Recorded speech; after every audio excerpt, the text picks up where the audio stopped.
உங்கள் வீடு தேடி வரும் அரசு. உங்களுடன் ஸ்டாலின்.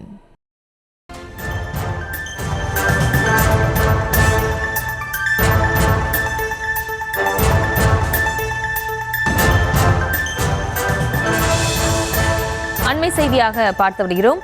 தனியார் பேருந்துகளின் கட்டணத்தை உயர்த்த தமிழக அரசு அனுமதிக்க கூடாது என்று அன்புமணி தெரிவித்திருக்கிறார். அந்த அண்மை செய்தியை பார்த்து வருகிறோம்.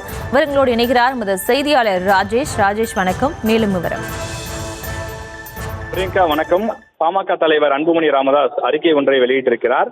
அதில் தனியார் பேருந்துகளின் கட்டணத்தை தமிழக அரசு உயர்த்துவதற்கு அனுமதிக்க கூடாது என்று குறிப்பிட்டிருக்கிறார்.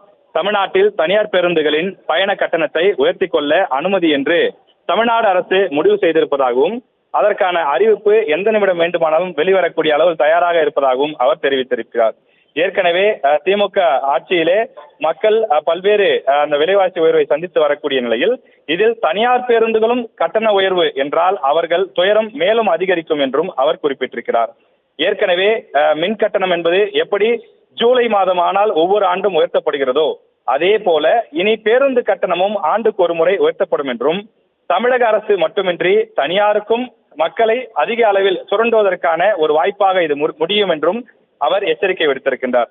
எனவே தனியார் ஆமினி பேருந்துகள் அநியாயமான கட்டண வசூலில் ஈடுபடுவதை தடுத்து நிறுத்த தமிழக அரசு தேவையான நடவடிக்கை எடுக்க வேண்டும் என அன்புமணி கேட்டுக் கொண்டிருக்கிறார்.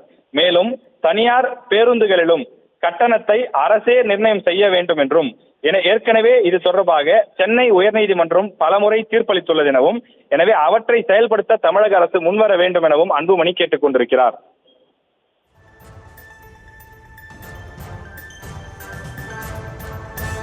விவரங்களுக்கு நன்றி ராஜேஷ். உங்கள் வீடு தேடி வரும் அரசு. உங்களுடன் ஸ்டாலின்.